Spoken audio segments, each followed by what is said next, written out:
আজকের বোম ফাটাতে গিয়ে এত বড় একটা দুর্ঘটনা ঘটে যাবে কেউ বুঝতে পারেনি। তো গাইস ব্যাপারটা শুরু থেকে না বললে কেমন একটা না। ঘুম থেকে উঠে বাগানের দিকে আসতে সালামিন বলল ক্রিকেটের ব্যাটটা নিয়ে আয়। অ্যাকচুয়ালি অনেকদিন থেকে ক্রিকেট খেলা হয় না সেজন্য। আর হ্যাঁ, তখন এমনি খুব একটা লোক এখানে আসেনি আর কি, হালকা করে তিনজন মিলে প্র্যাকটিস করছিলাম একটু। অনেকদিন থেকে না খেললে কেমন একটা মনে হয়। তো যাই হোক, এ সাইডে একমাল বিড়ির মতো কটা বোম এনেছে। অ্যাকচুয়ালি এই বোমটার রিয়েল নাম কি আমি জানি না ঠিক। আর হ্যাঁ, এই ভন্ডমালটা না থাকলে কখনো কিছু সম্ভব হয়। অ্যাকচুয়ালি এই বোমগুলো এনেছে সবাই সবার গায়ে ছোঁড়ার জন্য। এই সাইডে সালামিন ডিস্টার্ব করছিল, ওর পকেটে সবাই মিলে ধরে ভরে দিল। পকেটে বোম দেওয়ার পরে রিয়াকশনটা দেখো।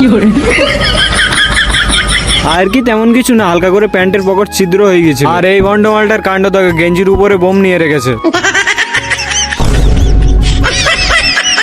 আর কি এরও তেমন কিছু হয়নি, হালকার উপর দিয়ে গেঞ্জি ফুটো হয়ে গেছে। আর ও সব কোনো মাইন্ড করে না, শুধু সবাই সবার গায়ে দিচ্ছিল বলে এ ওর হাত ধরে রেখেছিল। তারপর সালামিন বললো আমি হাতে ফাটাবো। সবাই ফাটাচ্ছিল কিন্তু আমি একবারও ট্রাই করিনি। মোটামুটি সবাই চলে এসেছিল। এ সাইডে ক্রিকেট খেলাও স্টার্ট হয়ে গিয়েছিল। অ্যাকচুয়ালি ক্রিকেট খেলা হলে ফ্রিতে হয় না, সেই জন্য দুই দলের ক্যাপ্টেন বার হয়ে গেলাম কিছু আনতে। ব্যাপারটা কি হচ্ছে, আমার টিম হেরে গিয়েছিল, সেই জন্য হালকা করে ইন্ডিয়ান অয়েল থেকে গাড়ির এনার্জি ভরে আবার চলে গিয়েছিলাম সাদুলে মিষ্টির দোকান। আর হ্যাঁ, কি নিয়েছিলাম সেটা তো বলা হয়নি, 1 কেজি দই। তো আজকের ব্লগটা এতটুকুই ছিল। আরো নতুন নতুন মিনি ব্লগ দেখার জন্য সাবস্ক্রাইব এন্ড ফলো করে দিও। বাই।